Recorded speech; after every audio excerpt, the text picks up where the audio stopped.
the fastest growing economy, fastest growing stock market, fastest growing ecosystem, fastest growing real estate marketing, अब ये दुनिया की super power बनने जा रहा है। 15 अगस्त 1947 को आजाद हुआ कि ऐसा काम तो चीन और रशिया भी अमेरिका में नहीं कर सके जो इंडिया ने करने की कोशिश की है। देखिए, इंडिया तो इस पोजीशन में है कि वो कुछ कर सकते हैं। पाकिस्तान बदकिस्मती से इस पोजीशन में नहीं है कि कुछ कर सके।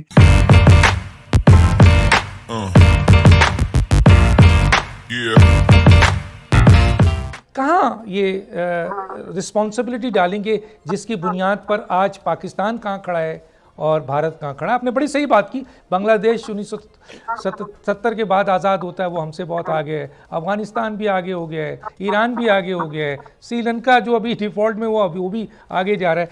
तो सर, हम अब भारत से कंपैरिजन थोड़ा सा कर रहे हैं, जो सुपर पावर बनने जा रहा है इस खित्ते का नहीं, पूरी दुनिया का, जो अभी मैंने फिल्म देखी है। तो मुझे ये सर बताइए कि इसकी जिम्मेदारी आप कहाँ डालेंगे एक बिल्कुल आज़ाद हैसियत में? सर देखिए डॉक्टर साहब, जिम्मेदारी आपकी भी थी और मेरी भी थी और बाकी अवाम की भी थी। हम अगर ऐसा लीडर चुन लेते हैं जो इस मुल्क के लिए या अवाम या रियासत पाकिस्तान के लिए बेहतर नहीं है, उसकी क्वालिटीज़ नहीं है, यहाँ तो चॉइस जो है वोट डालने की वो पसंद और नापसंद है, और बरादरी सिस्टम है और एक कल्ट सिस्टम है जिसके बेस पे लोग वोट डालते हैं। मैं ये समझता हूँ कि थर्ड वर्ल्ड कंट्रीज के लिए इस किस्म की जमहूरियत सूट नहीं करती, क्योंकि लोग जालियत को फेस करके एक बंदे को पसंद करना शुरू कर देते हैं और उसको वोट डालते हैं। वो शायद इस काबिल नहीं। नेशन बिल्डिंग आज की नहीं आप प्लान करते, आप अगले 50-100 साल की प्लान करते हैं। आप डॉक्टर साहब अंदाजा कर सकते हैं कि आज जो हालात हैं उसके बाद अगले 10 साल की आप प्रेडिक्शन दे सकते हैं मुझे? 100 साल छोड़िए, 50 छोड़िए, कि अगले 10 साल में ये पाकिस्तान कहाँ खड़ा होगा? नहीं दे सकते। इतनी गैर यकीनी की सूरत हाल है।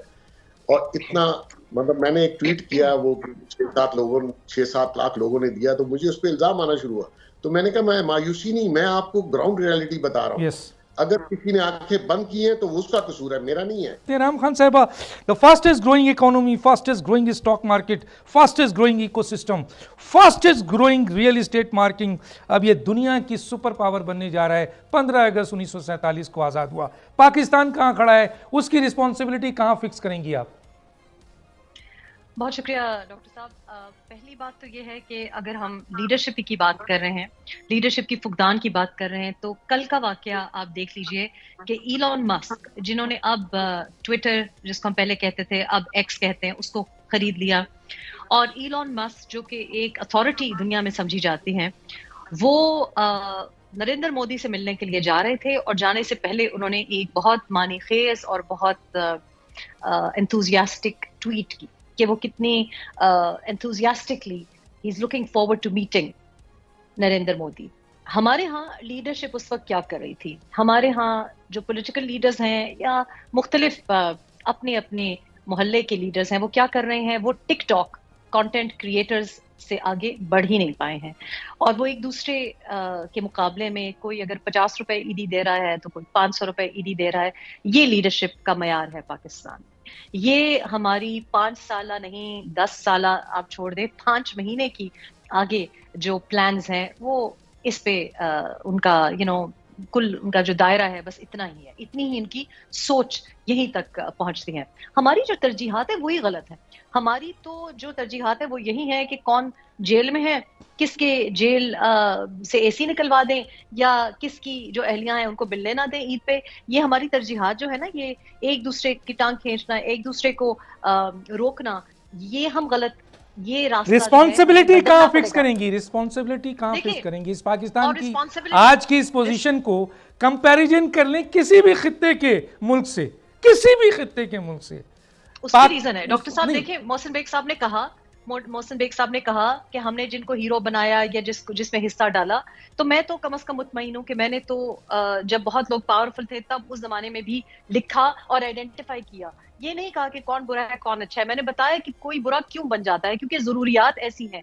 यानी कि यहाँ पे लीडर बनने का एक ही तरीका है, या आप दरबारी बिहेवियर करेंगे या आप बूट पॉलिश करेंगे, अपनी नजरियात पे खड़े ही नहीं रहेंगे और अपनी कंस्टिट्यूएंसी को, अपने हल्का अहबाब जो है, ये मोहल्ला है, उसको रिप्रेजेंट नहीं करेंगे।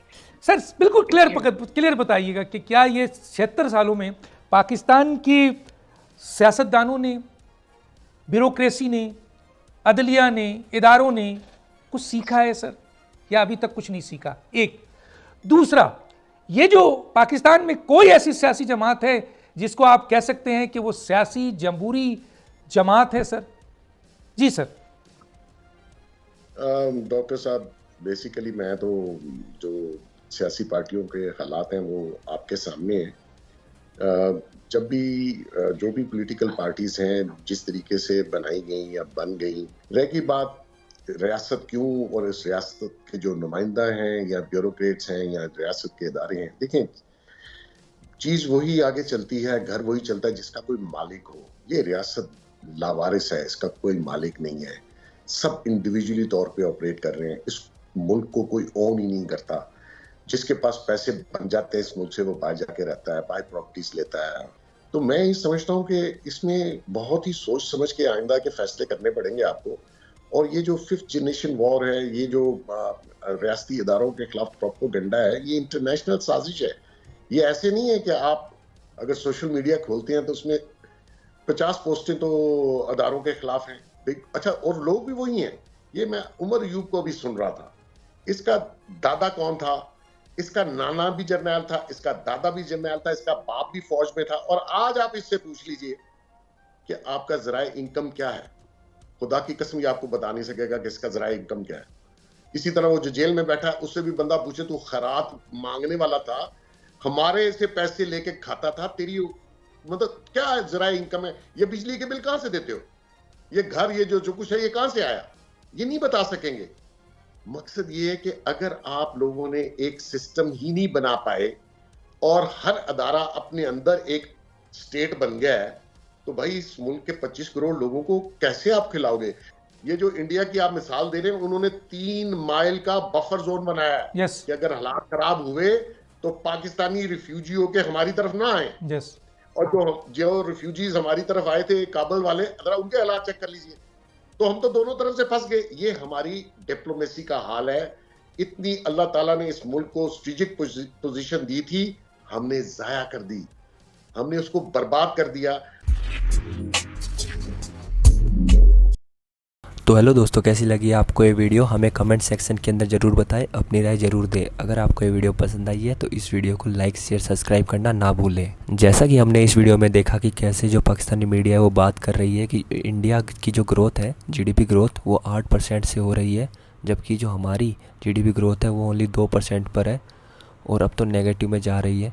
और इंडिया इतनी तेज़ी से कैसे तरक्की कर रहा है, और अगर वो ऐसी तेज़ी से तरक्की करता रहा तो 2040 से 50 के बीच में इंडिया सुपर पावर बन जाएगा और पाकिस्तान के हाथ में कुछ भी नहीं रहेगा।